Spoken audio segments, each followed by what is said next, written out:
حرب السعوديين، هذه حربي اللي أخوضها شخصيا، ولا أريد أن أفارق الحياة إلا وأرى الشرق الأوسط في. A single defiant speech in Riyadh didn't just challenge a prince, it sparked a movement across Africa. This is the untold story of the night. Ibrahim Traoré said the words that shook.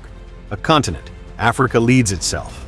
The letter arrived without a seal, but its weight was heavier than any royal emblem. Delivered discreetly by a Saudi diplomat at the presidential palace in Ouagadougou, it looked ordinary at first glance. An invitation, polite, almost formal, His Royal Highness, Crown Prince Mohammed bin Salman invites you to the Vision 2035 Forum in Riyadh. Your presence is expected, not requested, expected.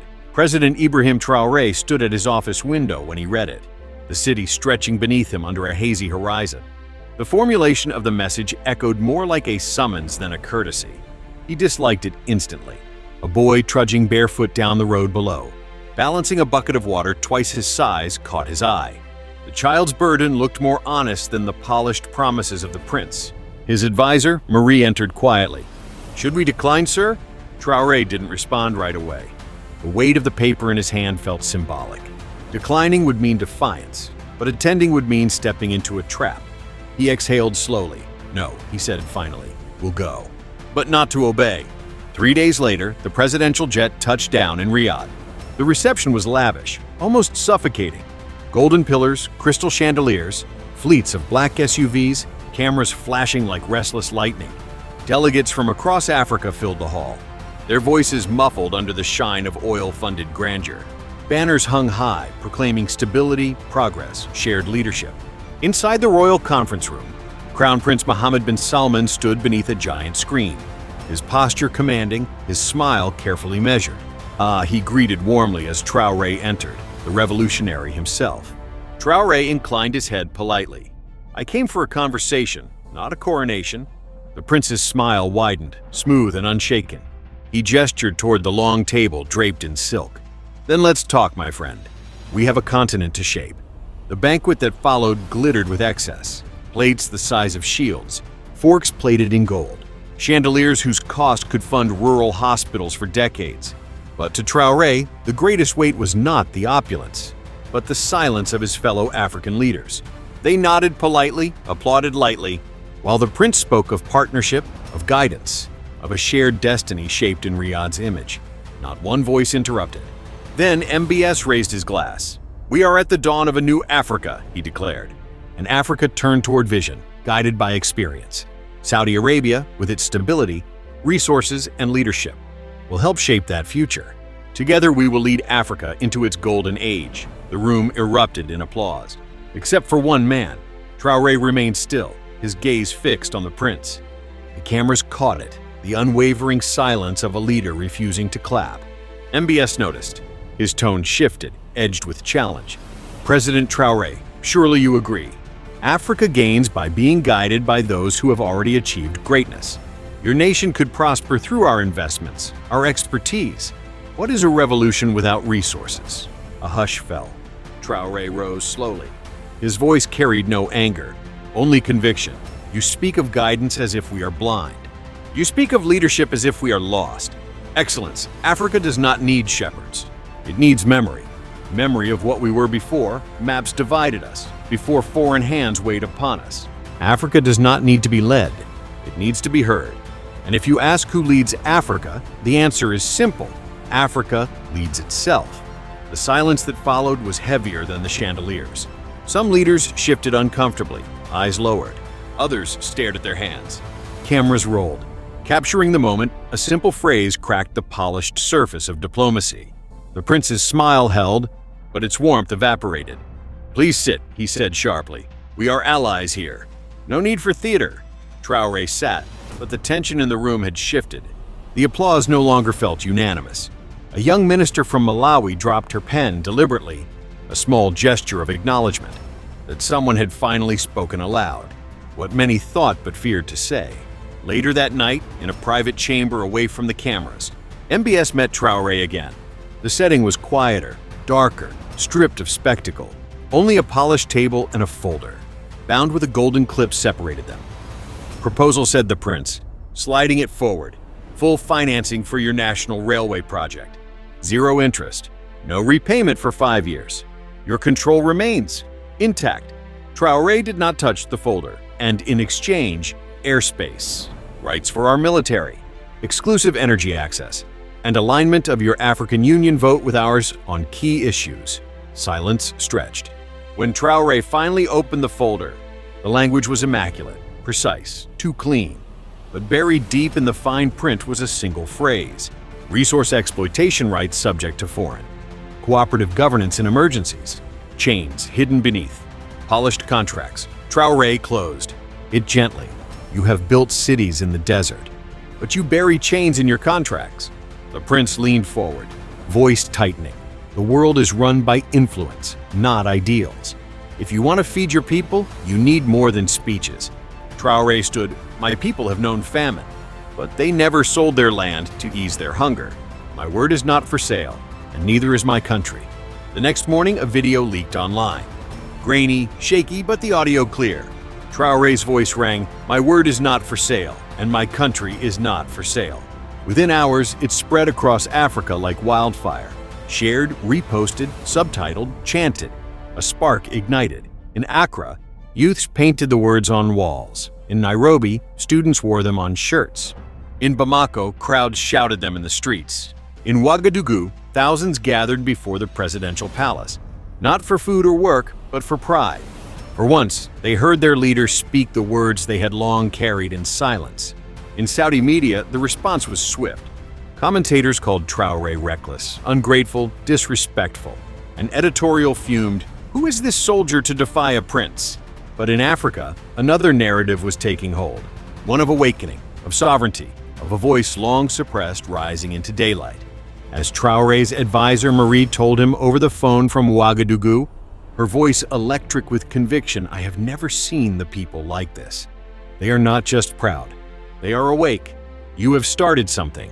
Traoré listened quietly, his gaze set on the Riyadh skyline, where oil wealth stretched endlessly into the night. Then we cannot stop, now he said softly. And so the stage was set. A clash not of armies, but of visions.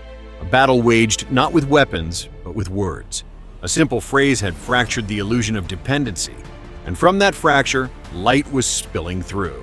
By midday, the summit buzzed with whispers. The night before, applause had been automatic, polite, almost mechanical.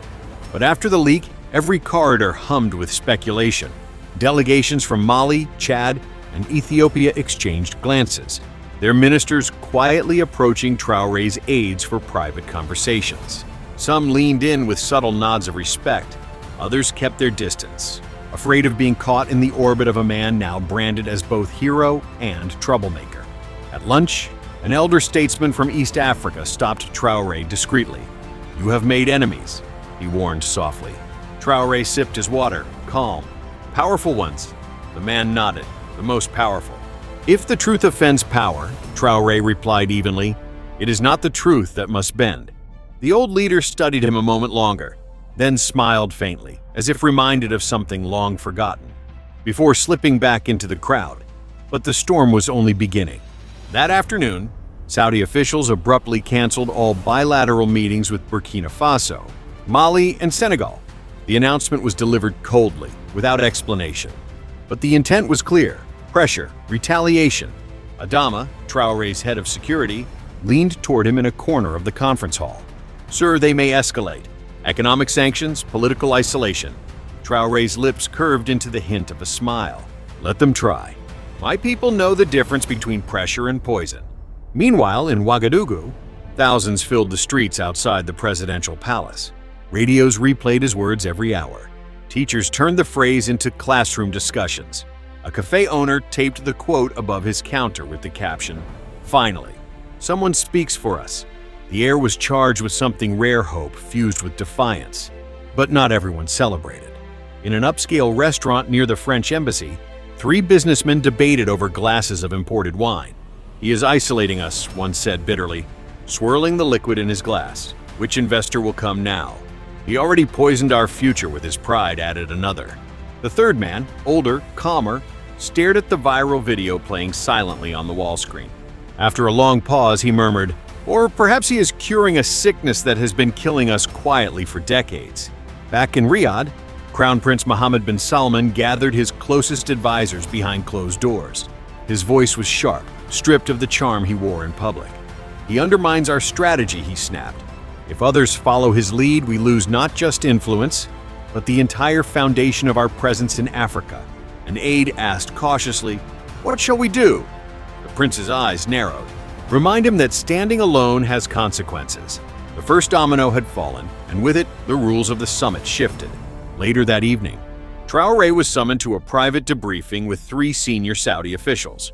The atmosphere was frigid, the lighting dim, the tone anything but diplomatic. "Mr. President," one began in a controlled voice, "our crown prince believes in dialogue. But dialogue requires mutual respect. You question not only our hospitality, but our vision." Traore stood unflinching. "If your vision requires silence from your guests, it is not partnership, it is theater." Another leaned forward, voice low. "You have stirred unrest. Online activity supporting. Your words has exploded across nations, where we have invested billions.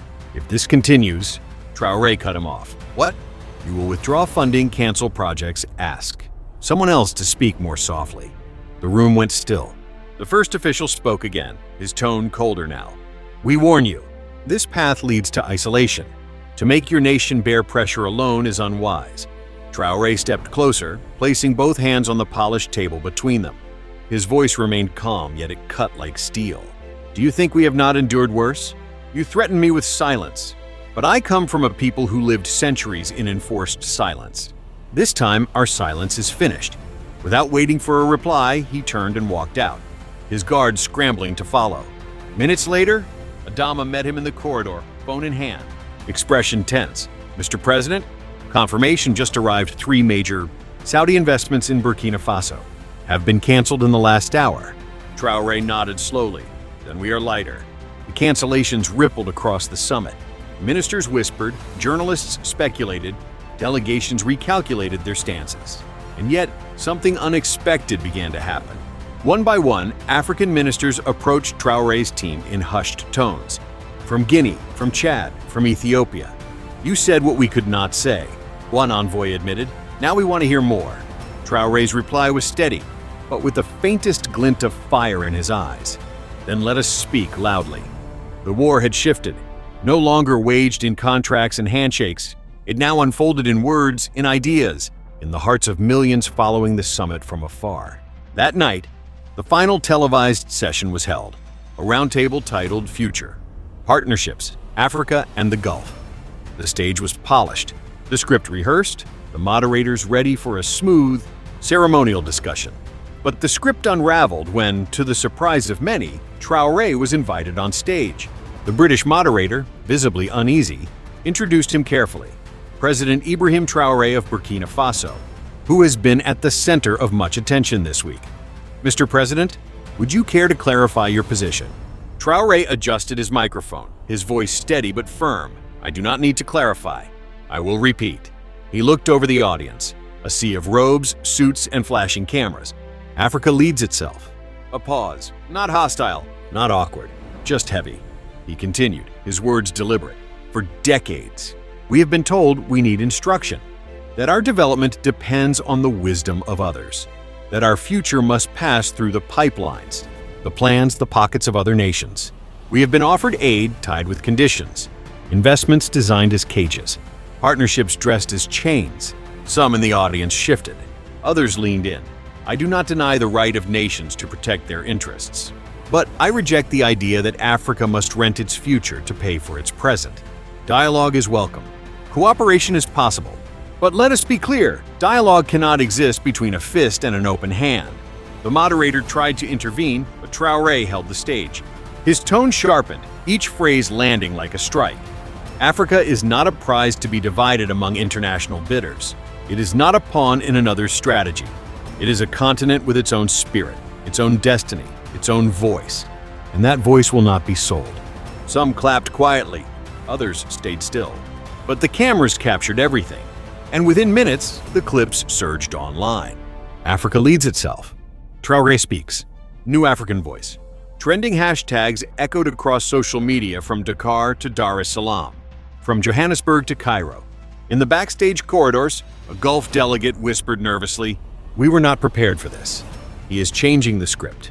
But Traoré was no longer playing by their script. He was writing his own. By the time dawn broke over Riyadh the following morning, the story had already escaped the palace walls. International networks replayed Traoré's speech in loops, some framing him as reckless, others as fearless. Western anchors dissected his words. Analysts debated consequences. And in Africa, a different current surged: exhilaration. In Bamako, students painted murals of Traoré with the words "Africa," leads itself in bold strokes of red and green. In Lagos, a youth collective streamed live discussions dissecting his phrases, calling it the birth of a new doctrine. In Harare, elderly veterans of liberation struggles nodded silently before radios, whispering "at last." But with attention came pressure. That same morning, the Saudi press office released a statement, condemning irresponsible rhetoric that threatens unity and partnership. Western diplomats, careful not to appear rattled, advised caution. Burkina Faso cannot afford to isolate itself. One European ambassador remarked pointedly. Yet inside Ouagadougou, the mood was not fear, it was fire. Crowds swelled, not protesting against poverty or policy, but celebrating dignity. People gathered in marketplaces, repeating the line until it became chant. Prayer, anthem, Africa leads itself. In Riyadh, however, patience was running thin. Prince Mohammed convened a smaller, sterner council. His words were clipped. He is not just a rebel. He is an infection. If left unchecked, he will inspire others. One advisor hesitated, but public retaliation may only amplify his voice. The prince's gaze was cold. Then we must silence it before it spreads further.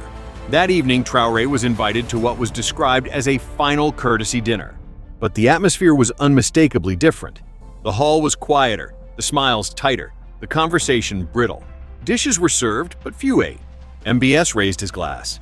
Though his words carried no warmth, "Mr. President, I admire conviction. But conviction without pragmatism is costly. You speak of sovereignty, but sovereignty does not build roads. Sovereignty does not fund hospitals. Sovereignty does not keep the lights on." Traoré met his gaze calmly. Nor does dependency build dignity, nor do chains build nations. The silence was cutting. The prince leaned forward, his tone sharper now. "Be careful, Traoré. Men who speak too boldly often find themselves remembered only briefly." For a moment, the table seemed to freeze. Then, with unflinching steadiness, Traoré replied, "Better to be remembered briefly for speaking.